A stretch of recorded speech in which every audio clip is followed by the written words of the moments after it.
안녕하세요. 저는 40대 중년 여성으로 조그마한 회사를 운영하고 있습니다. 남부럽지 않은 부유한 가정에서 자라나 아버지 회사 하청업체로 별 어려움 없이 살아가고 있습니다. 결혼도 남들이 부러워할 정도로 짱짱하게 하였습니다. 서로가 바쁘다 보니 우리는 결혼 5년이 지나도록 아이를 갖지 못하다가 늦게 임신을 하게 되었습니다. 남편이 정말 좋아했으나 나는 그렇게 바라던 아이가 아니었습니다. 우선 나는 아기를 키우는 것보다 회사 일하는 것이 더 재밌고 적성에 맞았거든요. 회사 일하면서 업자들 만나고 친구도 만나고 그런 것이 좋았지 애들 키운다고 방콕 신세지는 것을 별로 좋아하지 않았습니다. 그러나 결혼을 하였으니 가정을 이어나가려면 아기가 있어야 하는 건 당연하며 기분 좋게 퇴교도 하면서 미래 애들에 대한 꿈을 키워나갔습니다. 점점 배가 부르고 이 애를 잘 키워야겠다는 생각에 어쩔 수 없이 남편과 한방을 쓰지 않았습니다. 남편도 직장일로 허구한 날 바쁘다는 핑계로 술을 마시고 오더니 임신 중인 나와는 한마디 말도 없이 직장에 사표를 내고 변호사 개업을 하게 되었습니다. 물론 변호사가 돈도 많이 벌 수가 있지만 나는 돈보다는 명예를 중요시하였기에 직장에 더 다니길 바랐는데요. 그 일로 인해 남편과 심하게 다투었습니다. 남편이 변호사 개업을 하고 나니 퇴근도 전에보다 훨씬 더 늦어지고 술자리를 하는 경우도 훨씬 더 많았습니다. 물론 변호사라는 직업이 그럴 수도 있겠다고 생각했는데 어느 날 남편이 외도한다는 걸 듣고 도저히 억울해서 잠을 잘 수가 없었습니다. 그래서 당시 심부름 센터를 통해 남편의 외도 현장을 목격하고 증거를 잡았습니다. 처음에는 남편이 잘못을 인정하고 다시는 안 그러겠다고 했으나 시간이 지나도 외도는 그칠 줄 몰랐습니다. 그래서 나도 이혼하기로 결심하고 뱃속에 있는 애를 남편과 한마디 상의도 없이 없애버렸습니다. 그러자 남편도 더 이상 어쩔 수가 없었는지 이혼을 하자고 하여 우리는 합의 이혼을 하였죠. 난 세상이 귀찮아서 조용한 저층 연립주택으로 이사를 와서 혼자 살았습니다. 아버지께서는 재혼하라고 수없이 말씀하셨지만 난 독신으로 살기로 마음을 굳혔고 혼자서 인생을 즐기며 멋있게 산다는 생각을 했습니다. 회사도 열심히 경영하고 회사 규모도 엄청 커져 나갔습니다. 이렇게 혼자 살고 있으니 뭔가 불편한 점은 많았습니다. 집안에도 남자가 할 일, 여자가 할 일이 따로 있는데 난 두 가지를 다 해야 하니 힘들 때도 한 번씩은 있었습니다. 그러던 어느 날 초여름 밤이었어요. 퇴근하여 드라마를 보고 있는데 갑자기 방 안에 뭔가 타는 냄새가 나면서 연기도 약간 나는 것 같았습니다. 낮이라면 어디든지 연락을 해서 조치가 가능하지만 밤이라서 방법이 없었습니다. 아파트 관리소는 있지만 전원주택이라서 밤에는 관리소에 근무하는 사람이 없습니다. 정말 이럴 때 남편이 필요한 건데 이미 없는 남편 찾는 것은 죽은 아들 불알 만지는 것과 같이 무슨 소용이 있겠습니까? 할 수 없이 멀리 떨어진 오빠한테 전화를 했더니 우선 코드를 다 뽑으라는 것이었습니다. 그렇게 하고 깜깜한 방에 가만히 있으니 갑자기 무서워서 견딜 수가 없었습니다. 그래서 할 수 없이 옆집 아저씨의 도움을 받기로 했습니다. 옆집 아저씨는 출퇴근하면서 몇 번 지나치면서도 인사 정도는 하였는데 아직 어떤 사람인지 결혼은 했는지 부인은 어떤 사람인지 전혀 몰랐습니다. 그러나 내 처지가 워낙 급하다 보니 그런 체면이나 남을 생각하는 겨를이 없이 무작정 앞집배를 눌렀습니다. 그때가 밤 10시쯤 되었는데요. 띵동 누구세요? 앞집인데요. 잠깐만 기다리세요. 그래서 밖에서 기다리는데 그 시간이 그렇게도 긴 시간인지 정말 길게 느껴졌습니다. 이윽고 문을 열어주는데 나이는 저와 비슷한 또래의 남성으로 방금 샤워를 하고 나왔는지 머리는 감았다가 그냥 수건으로 닦은 정도였고 특유의 남자 화장품 냄새가 났습니다. 아마 제가 배를 누르는 순간 샤워하고 나와서 머리를 닦고 화장품을 바르고 바로 나오느라 문을 늦게 연 것 같았습니다. 그 남자는 저를 보더니 아이고 죄송합니다. 샤워하느라고 하면서 머리를 말리는 모습이 참 순진하게 보였습니다. 그래서 자초지종을 설명했죠. 우리 집에 현재 전기 콘센트에 연기가 나고 냄새가 난다고 했죠. 그랬더니 그 남자는 알겠다면서 잠깐만 기다리면 가겠다길래 저는 집에 가지 않고 그 집에서 거실을 이리저리 보았습니다. 집안은 대체로 깔끔하였으며 집안에 장식이 전혀 없는 것으로 보아 여자가 없는 것 같이 보이기도 하였습니다.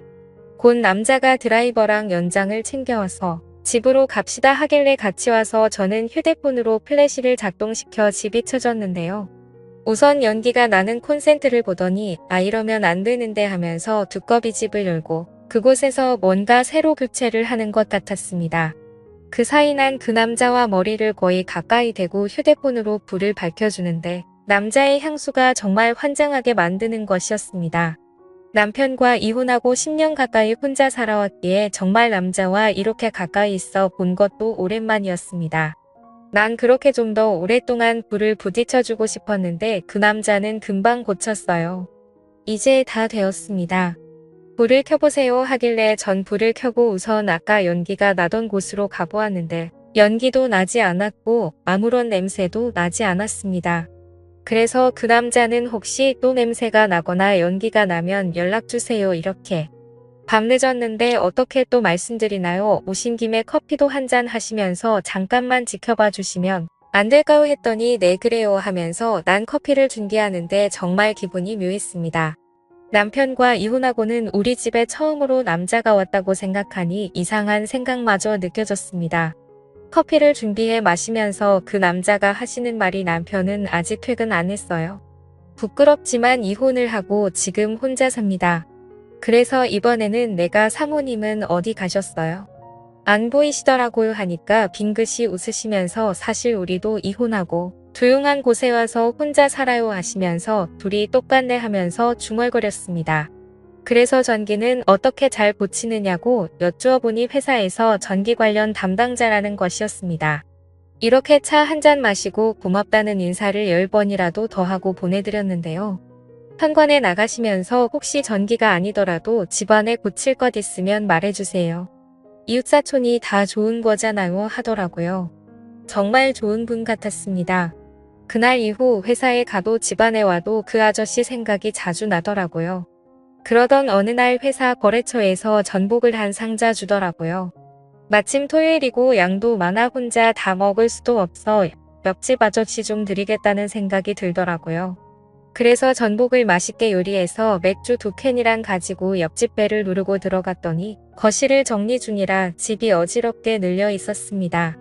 그래서 전복 좀 드시라고 가져왔다고 했더니 이혼한 전부인 서랍장을 버리기 위해 꺼내는 중이라 너무 지저분하다고 하시면서 같이 한잔해요 라고 하는 것이었습니다.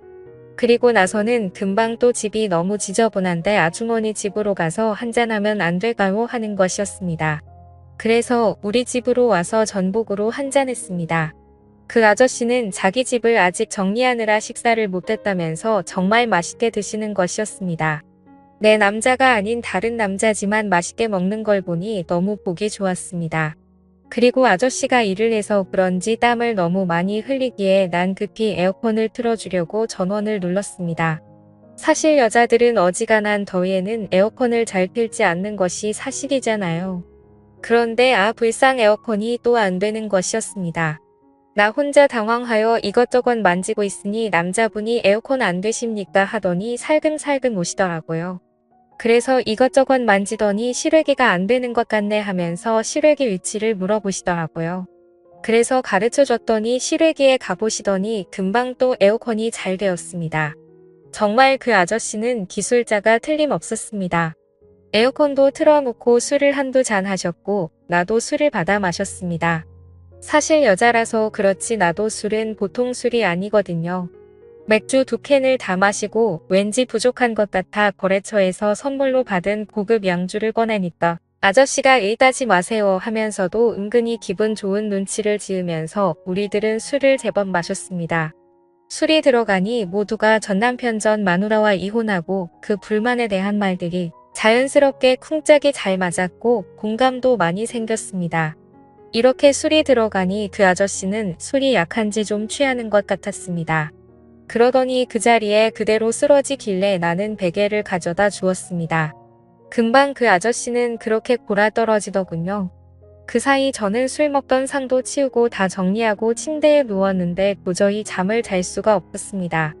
비록 이혼한 여자이지만 옆집 남자가 내 방에서 저렇게 잠을 자는데 생각하니 도저히 믿어지지 않았고 자는 모습도 보니 너무나 좋은 사람 같이 보이면서도 남자같이 보여 사실 마음도 끌렸습니다. 에어컨을 틀어두면 감기 걸릴까봐 에어컨을 껐더니 땀을 흘리셨습니다.